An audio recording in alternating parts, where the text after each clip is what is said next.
तुमच्या सर्वांच्या पत्रीची meditation channel स्वागत आहे। सर्वांसाठी एक माहिती, एक खूपच उपयोगी माहिती की 8 जून 2024 आफ्रिका कॉन्टिनेंट आणि एशिया कॉन्टिनेंटमध्ये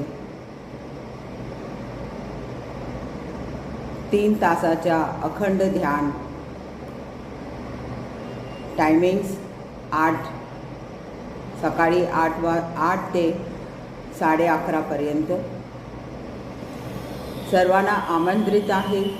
हे आपल्यासाठी आहे आणि सर्वांना या ध्यानाचा लाभ घेऊया आणि या जगाला एक विश्वशक्ती या पृथ्वीवर आणण्याचे आपण